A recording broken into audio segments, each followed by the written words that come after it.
Melanie! Melanie! Melanie! Melanie! Melanie! Hi friends, do you know where I can find the Nicks of APN? Oh, there's Nick Marshall. And there's Nick Cuenca. And lastly, there's Nick Ooh. We found all the Nicks of APN. Now we can make show 12.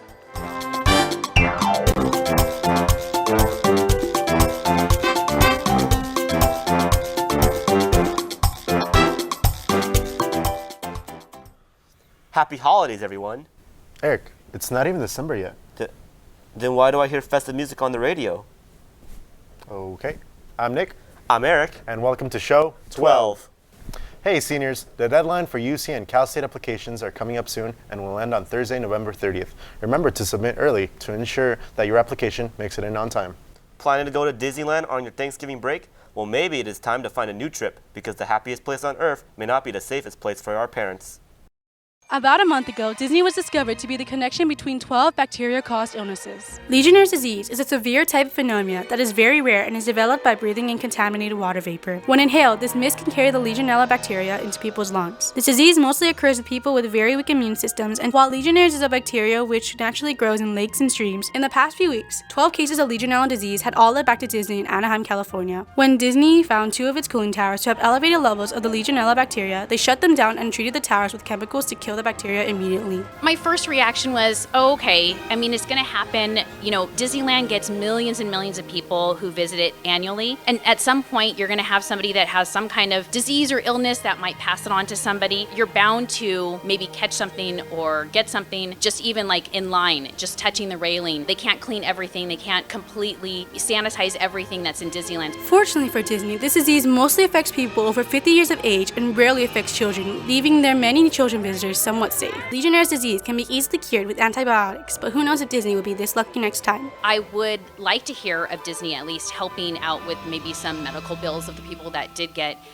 contracted Legionnaire's disease from Disneyland. However, not all people with the 12 cases of Legionnaire's disease actually visited the theme park, but instead were just visiting Anaheim. In regard towards those people, Disney is still having an ongoing investigation looking for the Anaheim source of their infection, while more cases of Legionnaire's disease show up connecting back to Disney or Anaheim. Until this matter in Disney is settled, I believe it would be best to go to your second happiest place on earth for Thanksgiving break.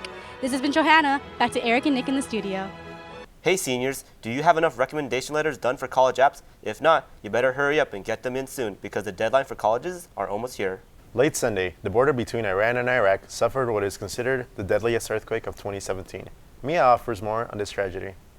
On Sunday, November 12th, a powerful earthquake struck the western part of Iran with a preliminary magnitude of 7.3. The earthquake was felt as far as Pakistan and Turkey. It was announced that at least 530 people were killed in northern Iraq, 445 people killed in Iran, and thousands more were injured. This left villages toppled and the damage heavily impacted its citizens. The earthquake was pretty devastating to us here in the United States because we have a lot of family over there, and them calling us, it was really a traumatizing experience.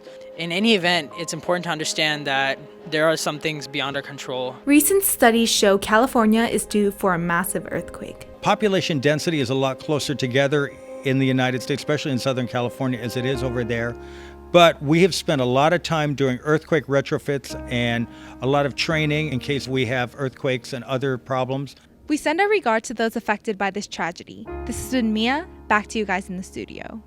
Feeling the need to drop something? Mainly in the academics category, then you're in luck because petition forms to drop classes or change class levels will be available at the Counselor of the Day desk starting Monday, November 27th.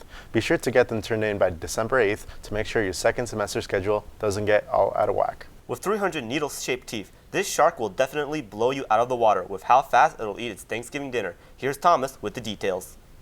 Hey Apaches, there have been a lot of discoveries in the ocean as of late, but this one is the most terrifying by far. Recently, there was a European Union project conducted to minimize unwanted catch, but in the process, researchers picked up a rarely seen frilled shark. The discovery of the frilled shark is so important because it's a prehistoric living fossil, they call it. It actually was around the same time as the most famous dinosaur, Tyrannosaurus rex. So they thought it disappeared a long time ago, but they just found it off the coast of Portugal. Pulled up from more than 2,000 feet below the surface of the Algarve coast waters, the almost 5-foot-long frilled shark has a snake-like head and body resembling closely to an eel. With 300 plus needle-shaped teeth, these pearly whites allow the shark to lunge and securely trap squid, fish, and even other sharks in its mouth. So with these discoveries, you can actually link from the past to the future. We haven't explored more than 10% of our ocean, and with these discoveries, it just increases the amount of biodiversity that could be possible, opening our eyes to anything that's below 1,000 feet. Is there more stuff to discover in the ocean? Of course. There's things that are discovered or thought extinct yearly, and I think with the increase of technology, we'll find more and more. In the ocean, there really is so much more to explore. This has been Thomas. Back to you guys in the studio. Are you unable to make it to Advanced Drama's production of The Giver? Did you watch the play and are upset that you're unable to see it again?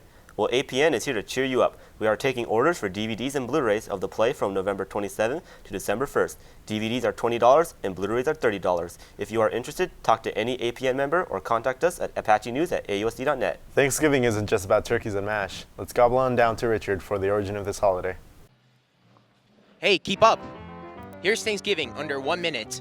The Pilgrims landed on Plymouth Rock in the autumn of 1620, suffering through the harsh winter, but was saved by our favorite Native American, Squanto, who taught them how to cultivate corn and catch fish. A year later, Governor William Bradford organized a celebratory feast honoring the bountiful harvest. Yet, for later generations, it was a religious Puritan holiday for fasting and giving thanks to God. The idea of Thanksgiving came and went for about 240 years, and then Abraham Lincoln actually decided in the 1860s to give Thanksgiving a national holiday, and he decided the third Thursday we will all unify, we will sit down together, we will break bread together, we will give thanks. So over the years, over the centuries, it has taken on a more secular feel, but originally it was a very religious holiday honoring a big bountiful harvest. What key won't open any door? A turkey. A turkey! Back to you guys in the studio. Nick, I'm so tired and hungry. I want to go home to hibernate.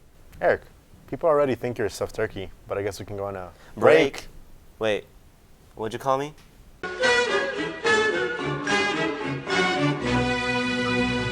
Coffee. For my mother, I love my mother a lot. Also my dad, he's okay. For my family, for supporting me in achieving my dreams and goals, and just for anyone who helps me. I'm thankful for God. Now I'm thankful for Grace. For my parents, all the amazing opportunities they've given me. Or for my friends that have always been by my side. For good health and hot chocolate. Good surf sessions with Brady Stubbs. That's what I'm thankful for.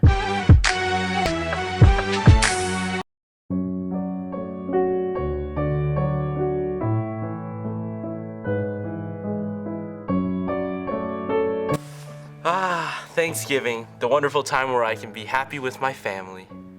So, Juan, how's school going? It's John, and I dropped out. What about soccer, Aman? I said it's John, and I got kicked out. Why don't you have a girlfriend, Dawn? Oh my gosh, stop asking me questions, Aunt Marie. I mean, you're 86 and you're still alive. Do you see me complaining? Daddy, can you pass me a napkin?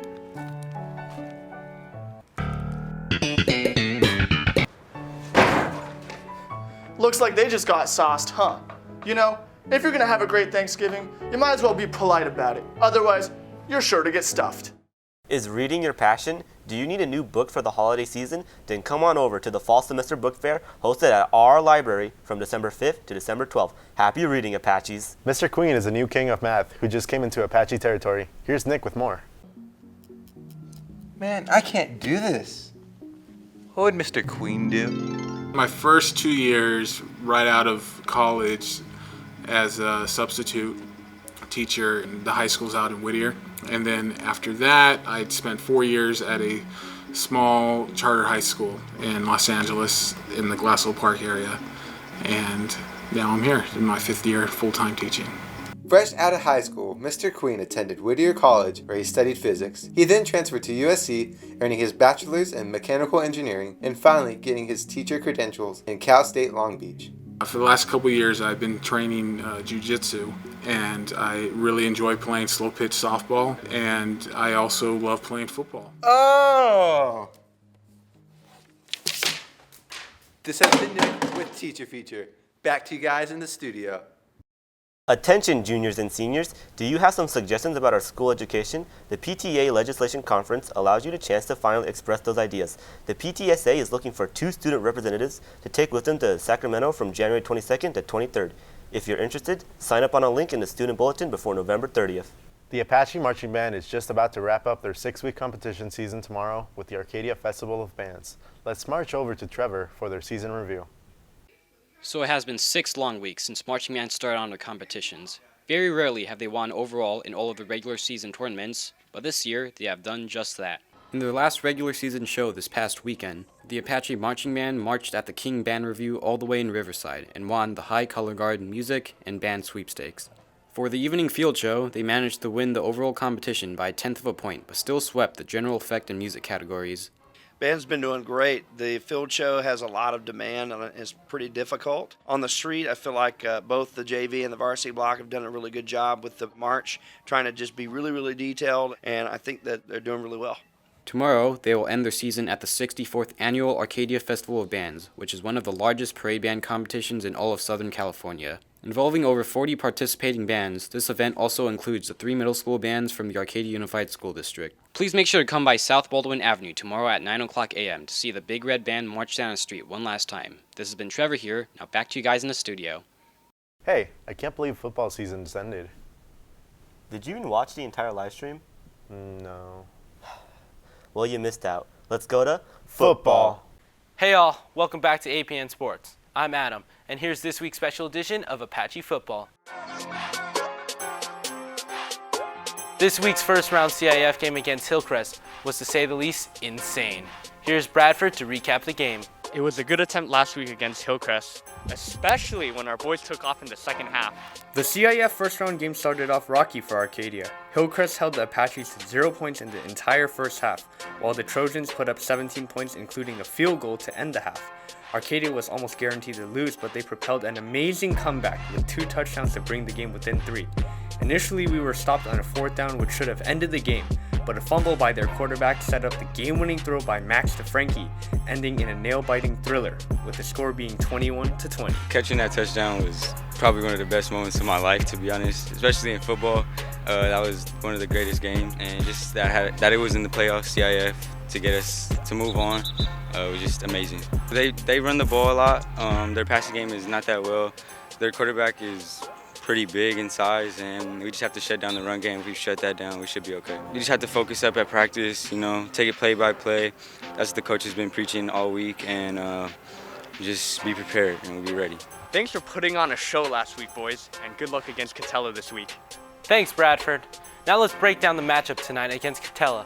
Catella is a school in Anaheim, California that is arguably the hottest team in the entire league, as they have won 10 straight games and have propelled to an overall 10-1 record. They are also league champions. However, it is interesting to note that most of their games they have recently played were blowouts, which shows that their team has developed much better chemistry and have looked to put it all together. Overall, it's going to be a tough game, but looking at the entire roster, I feel Arcadia should come out with the W. Need more sports action? Then check out our football live stream tonight against the Catella Knights at 6:45. You can catch it all on the Apache News Facebook and YouTube pages. And shout out to Claudia Gruber for guessing last week's outro song, Don't You Want Me by the Human League. If you want a shout out for the next show, be sure to comment the title of our outro song and your name down below. And don't forget to follow us on our social media accounts shown below. This has been Nick. And this has been Eric. And enjoy your Thanksgiving break, Apaches.